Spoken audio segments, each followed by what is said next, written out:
Amigos da TV Câmara, hoje no programa Acervo nós estaremos conversando sobre dois temas importantes. O civismo e depois muita cultura aqui com o nosso convidado de hoje. Nós estamos recebendo o Manuel Alonso. Se os senhores não sabem, ele teve uma passagem também intensa na atividade do escotismo em Catanduva e uma atividade enorme no aspecto cultural, trabalhando com teatro, com cinema, enfim, dentro desse espaço de cultura da nossa cidade. Manuel, é um prazer tê-lo aqui no Acervo. Antes, porém, algumas perguntinhas que são de praxe da nossa programação. Nome inteiro?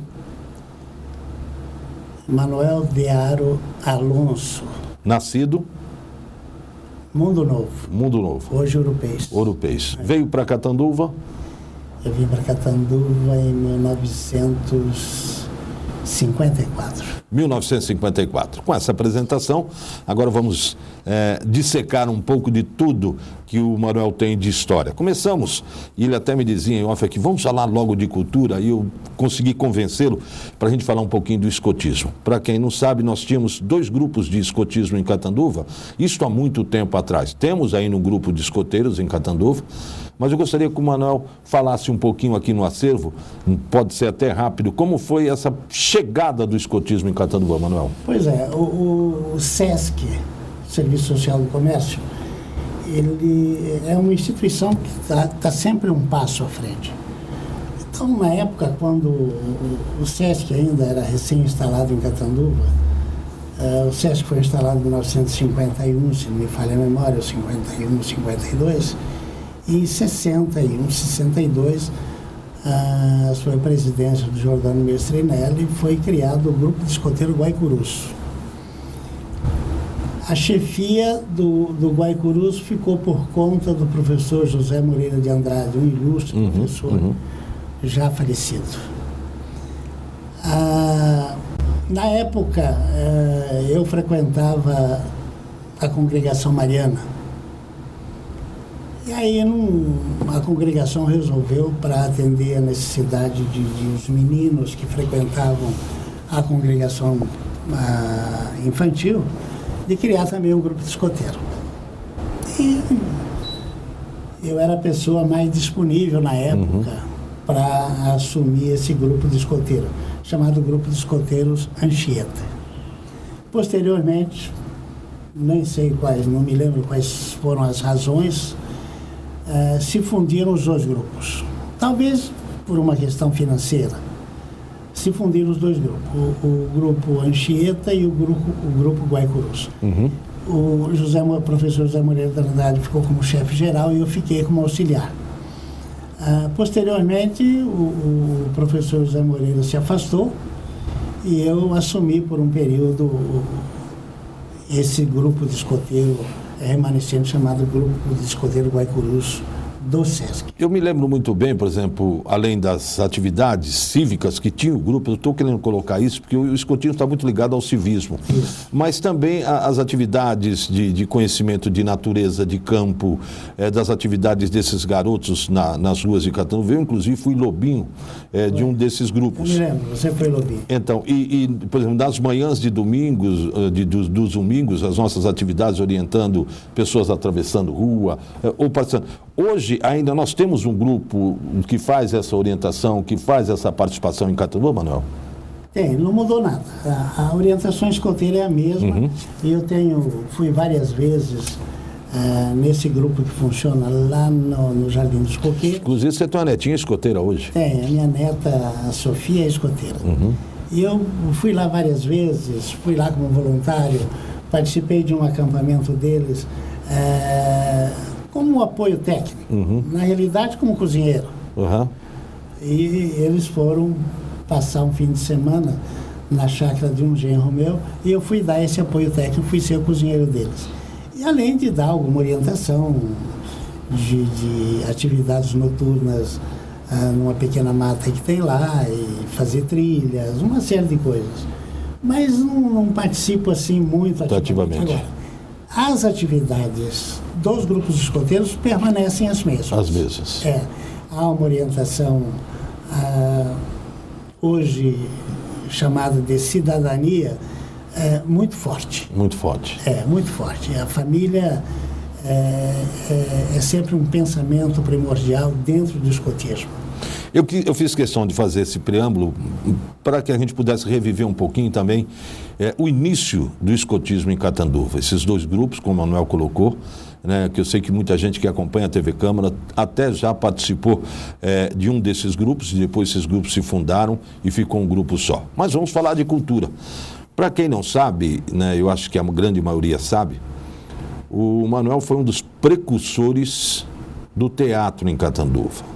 Foi a primeira, eu acho que talvez única pessoa que fez um roteiro para o cinema em Catanduva. Eu gostaria que o Manuel abrisse essa conversa agora sobre teatro, sobre cultura, para que ele nos desse uma condição também de poder até ter um número maior de perguntas. Manuel, como é que foi a sua entrada, quando você começou a trabalhar diretamente na cultura?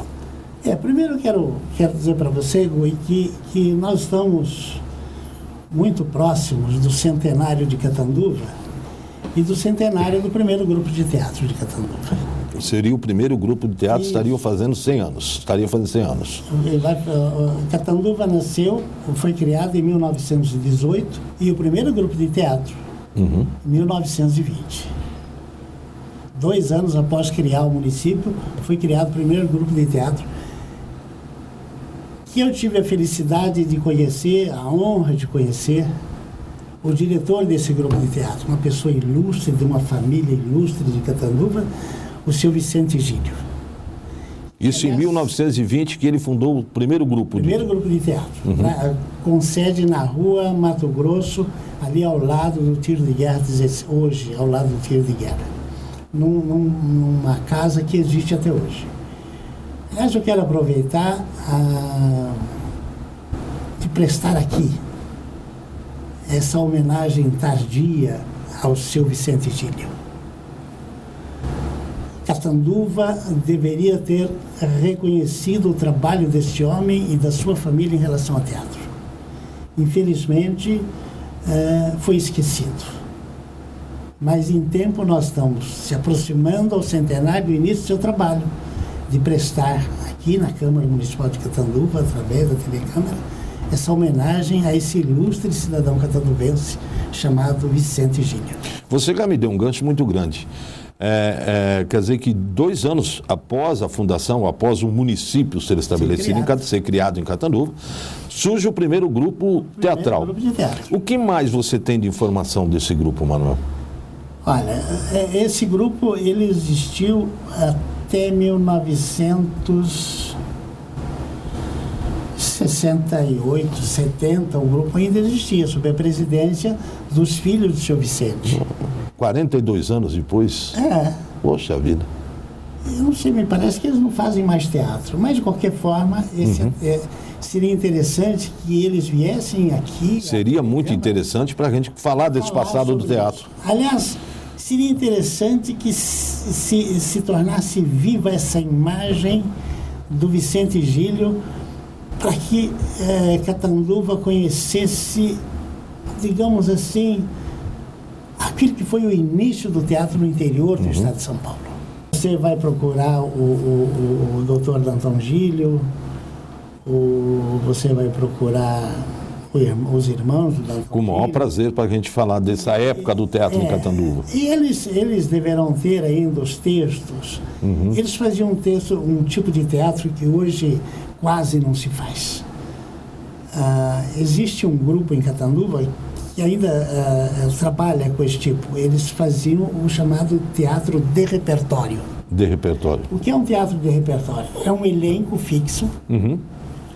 E esse elenco, eles têm 10, 12, 15 textos prontos. Entendi. Então eles poderão apresentar 3, 4 peças numa noite, num dia. Por quê? Porque são com temas diferentes. Com temas diferentes. Textos totalmente diferentes. É chamado teatro de repertório. Em Catanduva, 2 grandes atores, um ator e uma atriz, Carlos Rodrigues e a Drica, trabalham com teatro de repertório. Voltado mais para a área infantil? Para a área infantil. Eles trabalham mais na área infantil. Hoje o Carlinhos e a Drica talvez sejam os grupos mais premiados do Brasil. Eles têm os mais importantes prêmios do país, eles já ganharam. E estão aí morando em Catanduva, estão aí trabalhando, estão aí produzindo. São duas pessoas extraordinárias, inteligentes, com conhecimento de teatro extraordinário. E eu me dou ao luxo de dizer que eu fui o primeiro diretor deles. Olha que beleza. Bom, então vamos por etapa. Falamos do início do teatro em Catanduva, em 1920, esse primeiro grupo, também fazendo já quase 100 anos, na época do centenário de Catanduva. Falamos do... Já. Nos próximos 2 governos já está... Falamos desse grupo que iniciou essa atividade cultural em Catanduva. E como é que você chegou no teatro? Eu comecei a fazer teatro, na realidade, no colégio, né? Lá no Barão do Rio Branco. No Barão do Rio Branco. Arena contra Zumbi. Pois é. Morte e Vida Severina, essas coisas. Né? E todas, desculpe, Manuel, essas peças foram colocadas numa época, em festivais e numa época também, vamos dizer, de ditadura, onde a cultura era altamente fiscalizada. Altamente censurada. Como a censura não podia estar em Catanduva, então eles forçavam a criação dos chamados... Dedo duros? Conselhos culturais. Certo, entendi. Então formavam um conselho cultural, gente que não fazia nada, só servia para fiscalizar, para atrapalhar a molecada que queria fazer arte. Você entendeu? Ficava cerceando tudo. Não se podia fazer nada, era muito difícil. Nós fazíamos porque era tudo doido, né? Aquele anfiteatro do Barão do Rio Branco, eu me lembro muito bem, era um anfiteatro muito bonito, né? Podemos dizer um anfiteatro, mas era um teatro quase. Era um teatro. Lá nasceram os melhores trabalhos de teatro durante um bom período, né? Que é esse período difícil da Revolução, né? Do domínio dos militares. Lá era um centro cultural efervescente. Você chegou a escrever alguma peça no Barão do Rio Branco? Ou você passou a escrever após o Barão do Rio Branco? Eu passei a escrever após o Barão do Rio Branco, depois de cursar faculdade, de fazer magistério, cursar faculdade. É que eu passei a me dedicar, que eu achei que eu podia escrever alguma coisa. Alguma coisa. Ainda no Barão do Rio Branco, eu me lembro muito bem, hoje talvez não estejam eles diretamente no teatro, mas estão diretamente ligados ao teatro. O Cachorrão. O Cachorrão. Hoje, escritor. Né? Escritor. E eu não me lembro mais, até o nome dele, vou colocar o apelido para você se lembrar, o Brucutu. O Brucutu está em São Paulo, ele... Também começou no teatro do Barão. Começou no teatro, mas ele não faz mais teatro. A última informação que eu tenho do Brucutu, aliás, um ilustre amigo da gente, é que ele estava trabalhando na Polícia Civil. Depois não tive mais informação dele. Mas era uma pessoa interessante. Interessante, sim. Até na época, culturalmente, uma pessoa que... Fazia um jornalzinho. Fazia um jornal, que já se preocupava com essa... Exatamente. Porque nós tínhamos o GERB também, que era o Grêmio Estudantil Barão do Rio Branco. O GERB teve... o Grupo Estudantil Barão do Rio Branco teve... o mais importante jornal estudantil do país. Do país. Quando a gente está falando assim, mas é pouca, vai catando. Não. O GERB tinha um jornal que era considerado o jornal estudantil mais importante do país.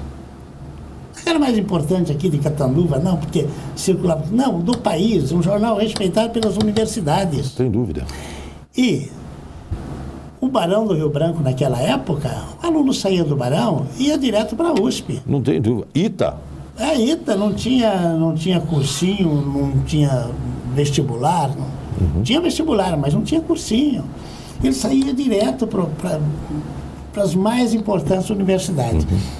Tanto é que ele pôde produzir o melhor jornal do país. Isso talvez Catanduva não saiba, porque essas coisas parece que se escondem. Né? Um outro detalhe, eu quero voltar ao teatro, mas eu só quero fazer um lembrete, não sei se o Manuel vai lembrar disso. Se você desvia, eu desvio. Eu também, né?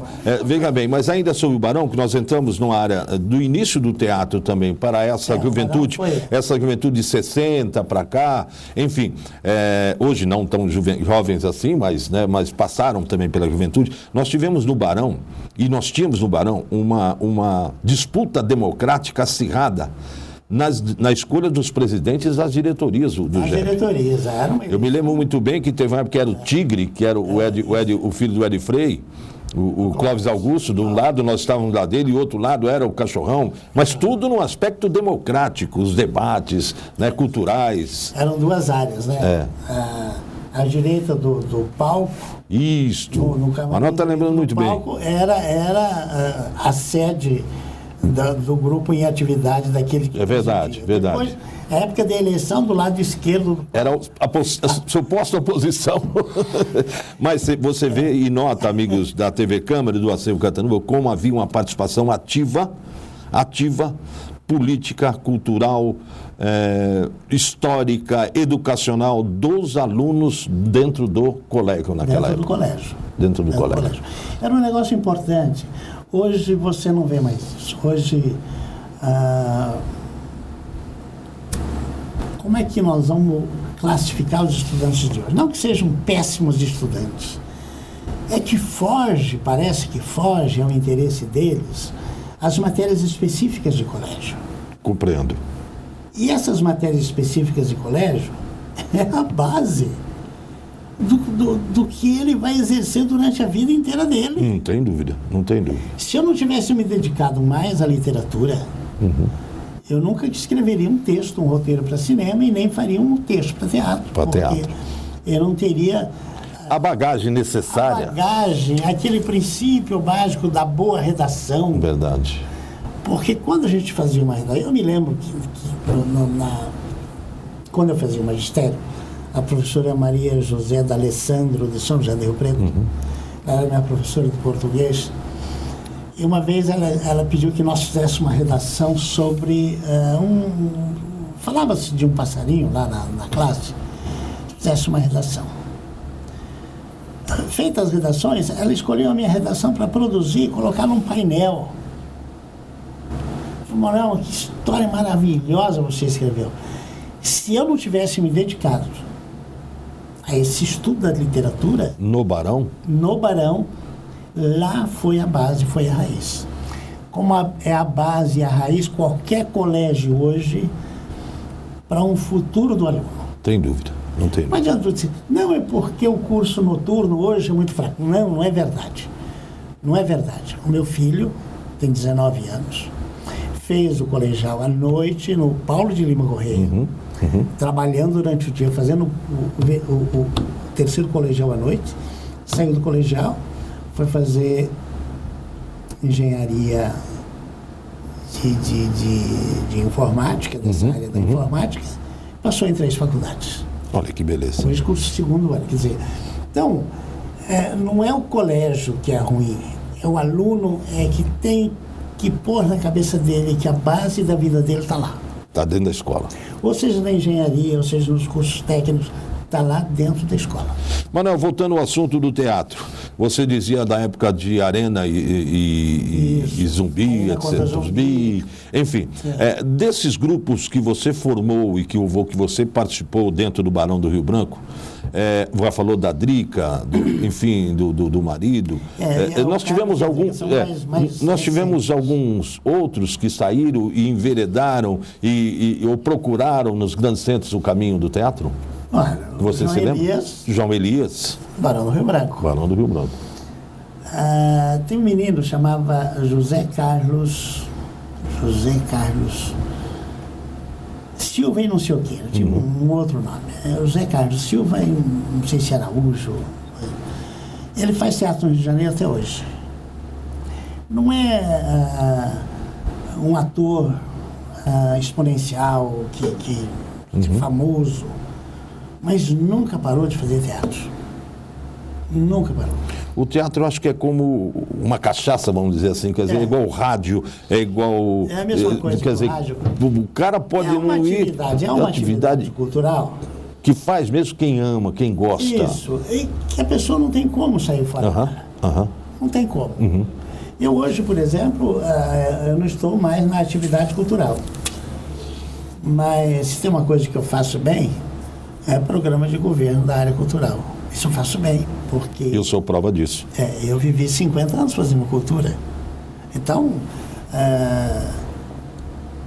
eu tenho certa facilidade para, digamos assim, montar um esquema cultural para a cidade. Eu passo a minha vida observando as coisas relativas à cultura. Hoje está muito ligado à cultura e ao turismo. São duas chamadas indústrias 5 estrelas, a cultura e o turismo. Então eu estou sempre ligado. Eu vou citar um fato recente em Catanduva. Não quero criticar ninguém, cada prefeito tem a sua cabeça e faz aquilo que bem entende. O atual prefeito disse que tem um projeto de abertura da Rua Lagoas. Existe ali um painel que foi no governo do Dr. José Alfredo. E foi feito pelo Dr. Afonso Macchione, o atual prefeito. Aquele painel. É o painel do café. Painel do café. Que foi feito em homenagem à família do Sr. Manuel Hernandes. Correto. Ilustres cafeicultores de Catanduva. Foi feito. Então, agora, a atual administração achou que aquele calçadão atravanca o fluxo de carros. O fluxo de carros e que vai tirar. O que tem isso a ver com a cultura? Tem, que é a única obra em espaço aberto existente em Catanduva. Mas é aí que eu queria chegar. Ela diz assim, mas não é uma obra de arte. Não é? Ela não é única. É verdade. Então é uma obra de arte. Mas aí, e até aquele espaço para ser usado também para futuras apresentações e uma série de outras coisas. Precisa do restaurante. Tudo. E outra no centro da cidade. Ali, só para ter uma lembrança e voltando um pouco mais ao passado, era o ponto, ou foi o ponto, um dos pontos que grandes comícios aconteceram na história política de São Paulo. Deixa eu te dizer um negócio. Se você fizer, qualquer dia que você for fazer algum voo aí, panorâmico, fotografe aquele painel. Cartão postal, uma obra magnífica. Bom, vai tirar, porque atrapalha o trânsito, atrapalha o fluxo de trânsito. Mas ele vai fechar a Rua Cuiabá. Pois é. Que é a entrada de Catanduva. Lá não atrapalha o fluxo? É um problema. E é um espaço cultural. É uma pergunta que se faz. E é um espaço cultural esse, da maneira que foi criado em Catanduva, que é o espaço da Rua Lagoas. É um questionamento, e é lógico. É uma sugestão, ele quer abrir a Rua Lagoas e fechar a Cuiabá, ótimo, ele abre a Rua Lagoas, pega aquele painel e transfere para a Rua Cuiabá. Pronto, resolve o problema.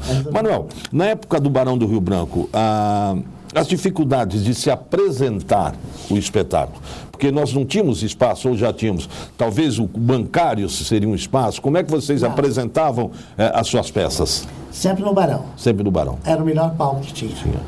Era o melhor palco. Porque o bancário já não tinha mais as cadeiras, então dificultava um pouco.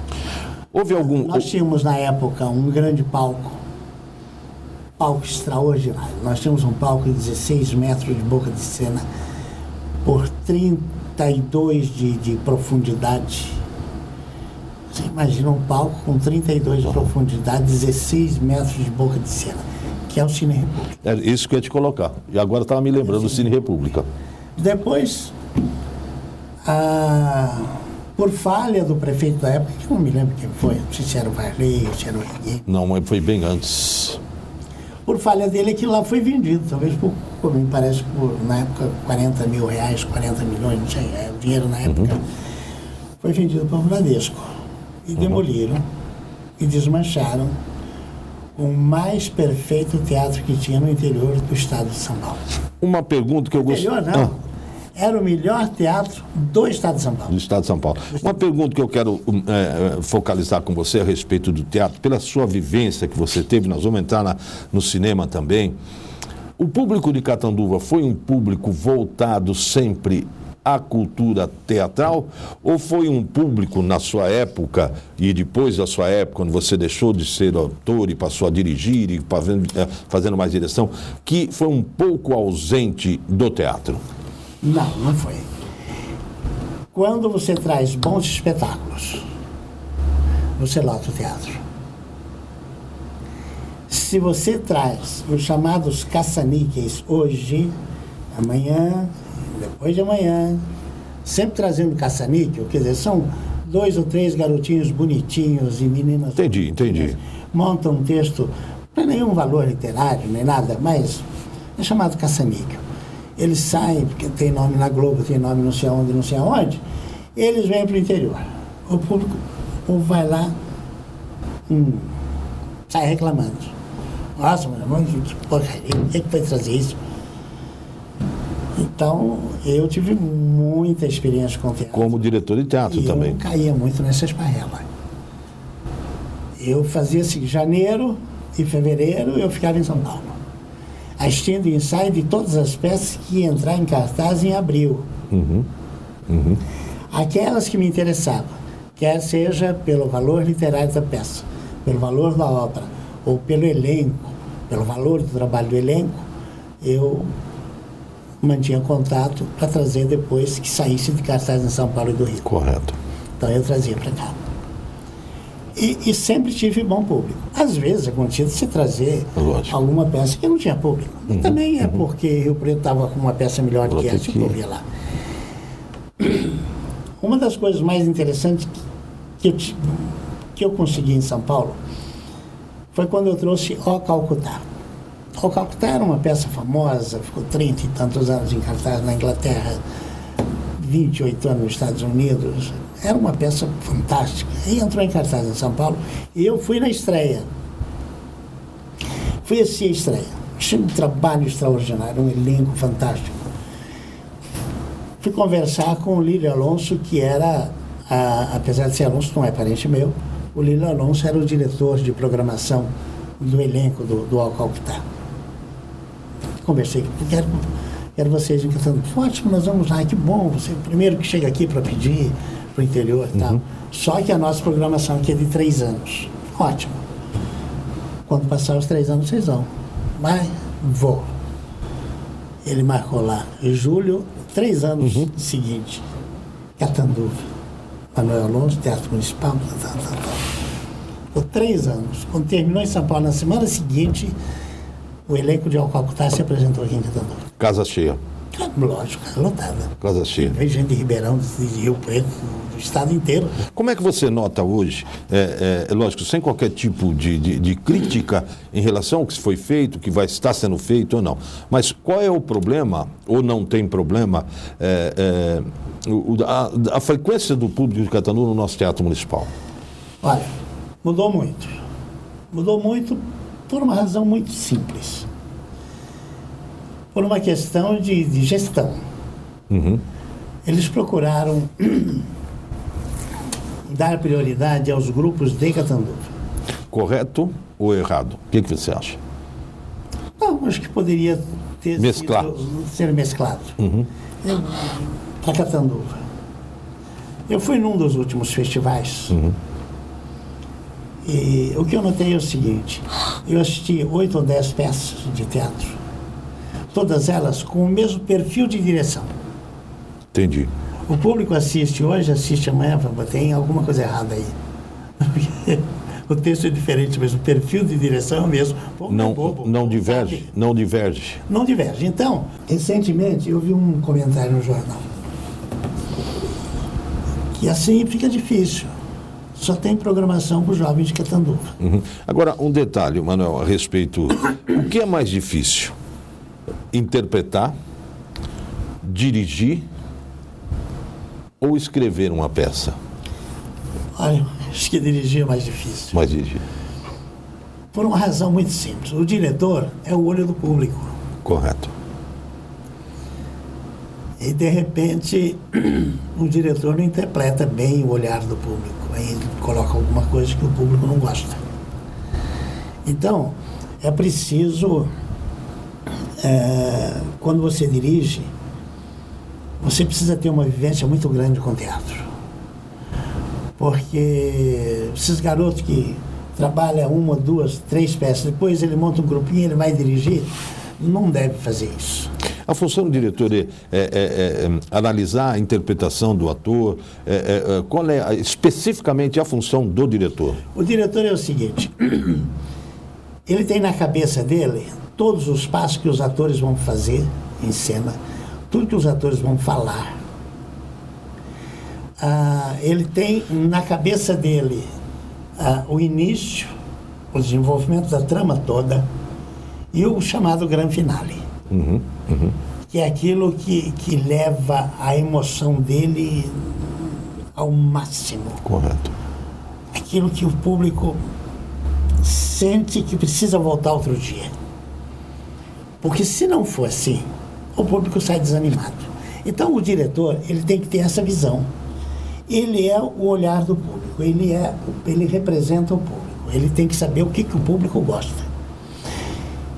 Se você dirige uma peça, por exemplo, e tem uma cena de nu que você não gosta, não coloque, porque o público vai te espezinhar. Então o sentimento do diretor é um sentimento que tem que estar vivo também nesse relacionamento peça e público. Peça e público. Quer dizer, tudo depende dessa sensibilidade, vamos dizer assim, do diretor. O ator é uma pessoa muito especial. Em 1972, não, 1970, eu fiz um curso com um russo chamado Ziembinski. Aí, vários dias de aula com ele e tal. Aí um dia ele disse para mim, pro grupo. Mas se dirigindo especificamente para mim. Disse, Manuel, eu vou te ensinar a beber água. Eu fiquei esperando. Ele subiu num tablado que tinha lá, que simulava o palco pra gente. E tinha lá uma banqueta. Ele puxou a banqueta pro centro do palco, ficou olhando para mim, e a banqueta nas costas dele. Ele olhou para mim, virou-se, foi lá, ele pegou uma jarra, pegou um copo, jogou água, tomou água. Todos choraram. Eu não tinha nem jarra e nem copo. A interpretação dele levou a vocês? Um exemplo em Catanduva. Um ator chamado Ronaldo Ciambroni. Ele veio com uma peça chamada O Palhaço Imaginador. Ele se apresentar no Barão do Rio Branco. Estávamos sentados eu, Varley e mais uma porção de gente ali, ligado à prefeitura. E o Ronaldo Ciambroni no palco, dando o seu espetáculo. Depois ele simula de que ele vai ensinar as crianças a se pintar como um palhaço. E ele senta na ribalta, na borda do palco. Aí ele pega um pincelzinho, ele pega uma latinha com tinta e se pinta, tal, e ele vai se pintando, e pintura, e tal. E caiu o pincel. O menininho saiu lá do fundo, veio correndo, pegou o pincel e deu para ele. E não tinha pincel. Você vê? Isso é teatro. É verdade. Isso é teatro. Como é que ele consegue transformar um momento que não existiam os objetos naquilo que ele estava produzindo e colocando na cabeça do garoto, das pessoas que estão... Imaginou o pincel. Lógico, é lógico. Lá, pegou no chão e deu para ele. Você imagina como o público se sentiu, né? Verdade. Esse público nunca mais deixa de ir ao teatro. Por isso é uma judiação quando você traz um caça-níquel. Entendi. Você quebra esse encanto pelo teatro. Você quebra o encanto. Eu acho que Catanduva... Eu fiquei 16 anos no teatro. A minha maior preocupação no teatro sempre foi a criação de público para o teatro. De todas essas peças que você se lembra, recorda, como diretor do Teatro Municipal em Catanduva, qual foi aquela que mais lhe chamou a atenção e que mais comoveu o público? Ou quais foram? Que mais comoveu o público, nós tivemos uma peça infantil chamada Pingo. O Pingo era feito por um casal, um senhor e uma senhora. Eles trabalhavam durante 55 minutos, exatos 55 minutos, sem falar uma palavra. Olha só, curioso. Sem falar uma palavra. Depois nós tivemos esse do Ronaldo Ciambrone, que é o Palhaço Imaginador.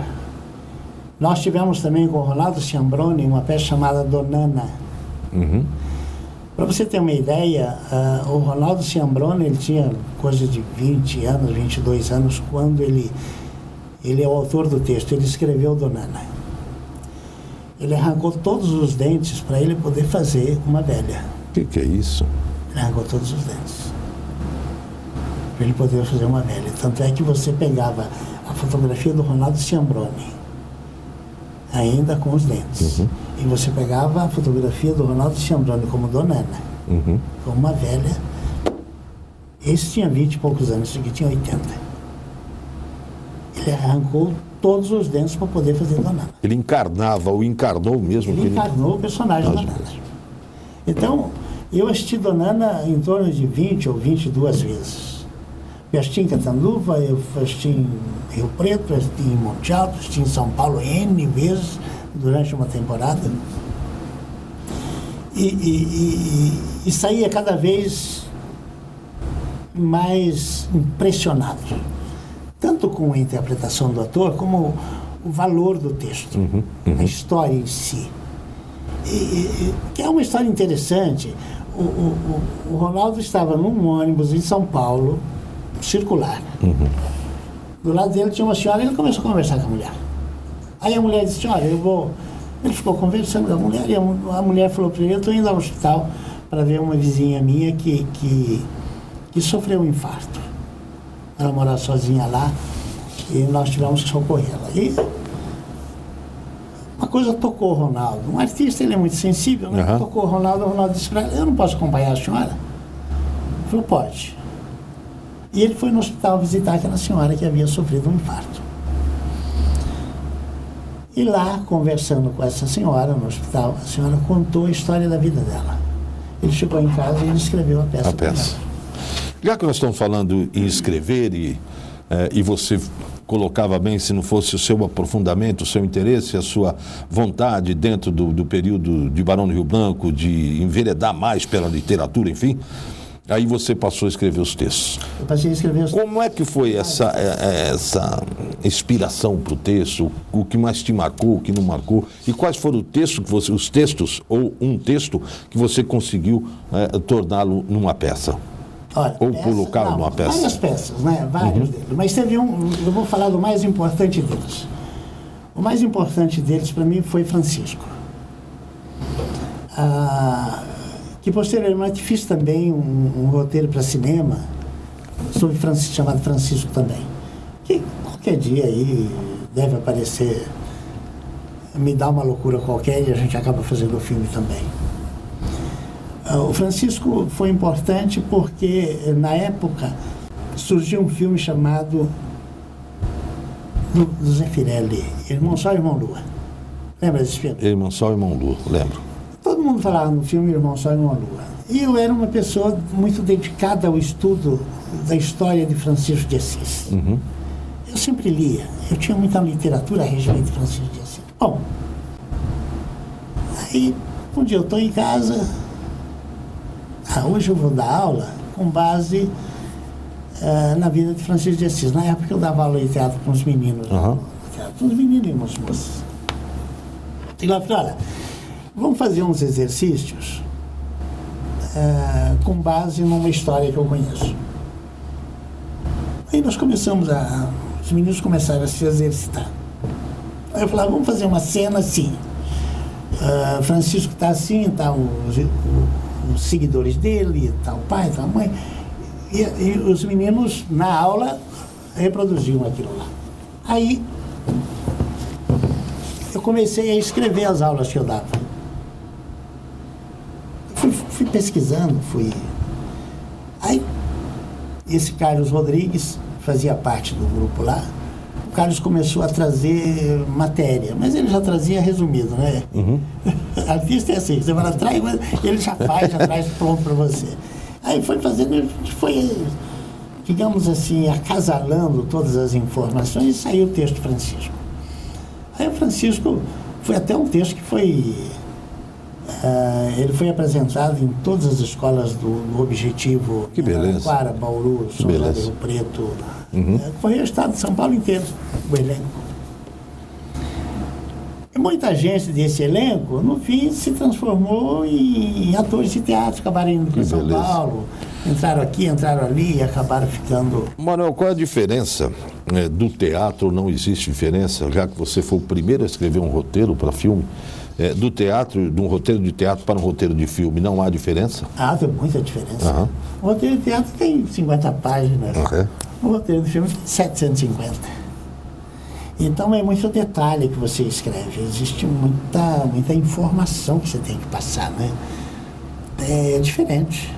Muito diferente. Muito diferente. Bom, você deve ter vivido N emoções nessa vida toda sua cultural. Muita. Tantas alegres como tristes. E ainda vive, né, pra gente ir pra ver isso. Eu morri do coração porque eu sou muito ruim, eu principalmente moído. Agora, por quê? É uma pergunta que eu faço sem qualquer tipo de crítica, aquilo que passou, deixou de passar, ou vai chegar, eu não sei.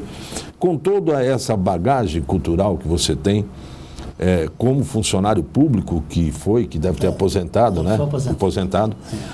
Não teve uma oportunidade dentro da área cultural de Catanduva. Como é que você vê isso? Você me contava um fato, até que teve um candidato, não vamos dizer aqui, que solicitou você. Como é que é essa história?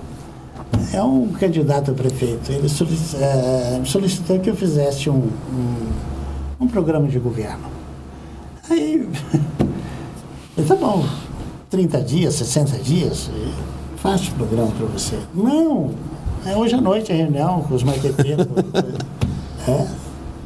Hoje à noite. Isso aqui é um programa de governo. Rapaz, 9 horas da manhã, como é que eu faço? Não, eu tenho aqui, dá licença, ele falou, eu tenho aqui isso daqui é de uma outra campanha que ele fez, ele puxou um papel sulfite, um 3/4 de lauda, de pauta ali. Tantinho assim no papel subido. Esse aqui. E eu olhei para meu amigo, faz favor, deixa para levar isso daí, deixa que eu vou. Eu fui para casa e peguei meus rascunhos todos, tudo aquilo que eu tenho, né? Eu tenho caixas e caixas, não trabalho nada para...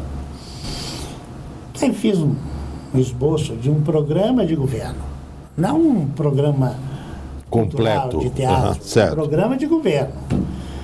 As bases que ele tem que desenvolver. Aí, à noite eu fui lá. Aí eles ficaram assustados porque eu falei das 8 até 11h30 da noite.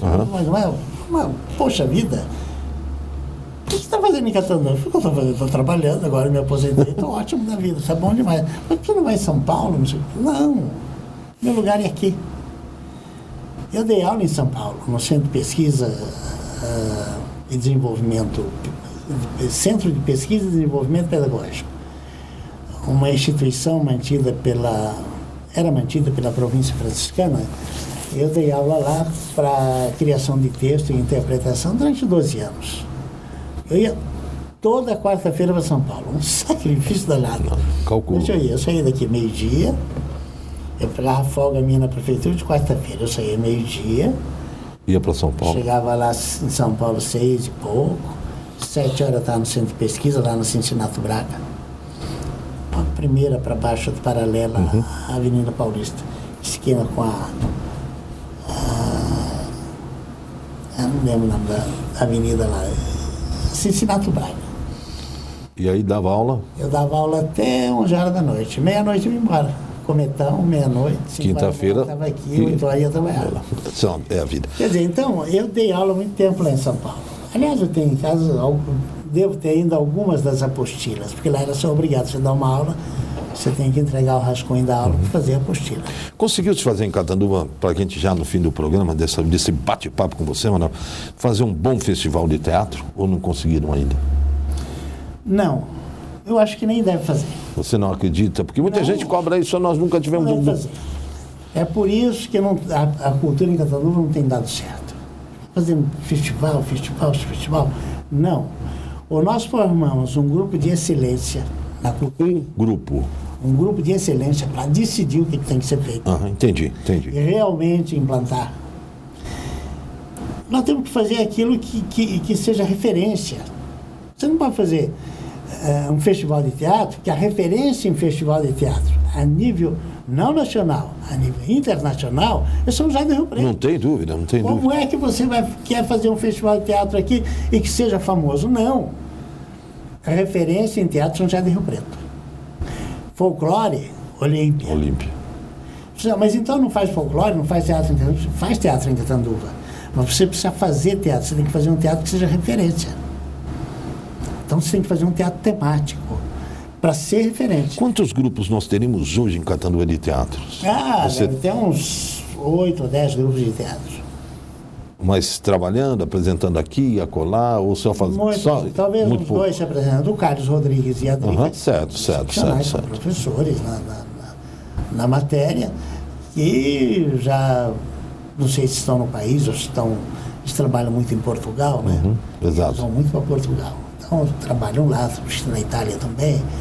Então, são 2 pessoas excepcionais. E tem outros grupos, digamos assim, não existem... Deixa eu colocar um negócio aqui. Não são grupos amadores. Certo. Não existem grupos amadores. Correto. Existem grupos ruins. Atores ruins, diretores ruins, Correto. que não deviam trabalhar. Deviam se preparar para depois trabalhar.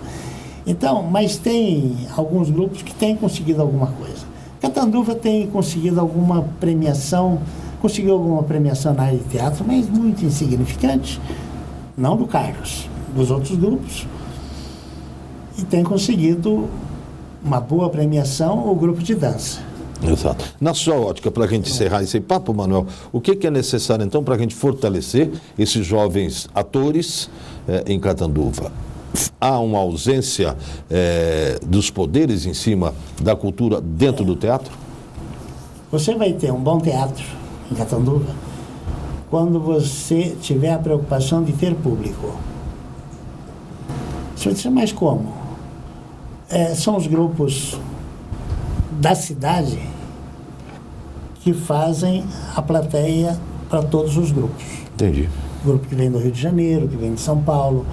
Quem educa essa plateia são os grupos daqui. Se nossos grupos não fazem um trabalho à altura, nós não teremos público para as peças que vêm de São Paulo ou do Rio de Janeiro. Porque hoje, tudo que você quer ver, você tem na televisão. Tem dúvida. Tem na televisão. Então, é preciso tomar cuidado. É preciso que haja um trabalho para fortalecer os grupos de Catanduva. É preciso que se faça um trabalho diferenciado desse trabalho de teatro que São José do Rio Preto faz. Porque São José do Rio Preto já é referência. Não adianta você ficar procurando encrenca. Um dia veio um cara e falou, não, eu estou num partido aí, eu quero que você vá num partido, me ajuda, vamos se eleger, porque se a gente conseguir 2 ou 3 vereadores, nós vamos assumir a cultura. Eu quero que você venha, porque nós vamos acabar com o Festival de Rio Preto. O que é? O que é que você está me falando? Vamos fazer aqui um movimento. Para, rapaz. O que você tem que fazer é o seguinte, aluga ônibus e manda o pessoal de Catanduva para assistir o festival. Tem razão. O que é a coisa mais lógica? É lógico. Gui, é a coisa mais lógica que existe. Se a excelência em teatro em São José do Rio Preto, não vão perder tempo, não. A vida já ensina, você passa a gostar de música ouvindo música. Você passa a gostar de teatro vendo teatro. Você passa a gostar de uma pessoa convivendo com essa pessoa. Não adianta você não começar de nada. Não adianta inventar. Manuel, foi um prazer tê-lo aqui. Nós poderíamos ficar falando, mas nós tivemos uma história aqui de teatro, de cultura. Falamos um pouco de tudo. Pouquinho. Né? Agora, esperamos que em outras oportunidades nós possamos ter também até outras indicações e que possamos, dentro de um futuro não tão longe da TV Câmara, que a ideia é expandir isso. A TV Câmara vai levantar a história de Vicente Gílio. Tenta levantar, eu vou te passar mais informações. Passo as informações, nós vamos conversar com esse pessoal, primeiro grupo teatral de Catanduva. Olha... Promessa é dívida. Já prestamos hoje uma homenagem a Vicente Gil. Pois é. Manuel, um abraço, foi um prazer. Prazer é meu. Muito obrigado. Os senhores acompanharam aqui pela TV Câmara o Acervo Catanduva. Um abraço, até uma próxima.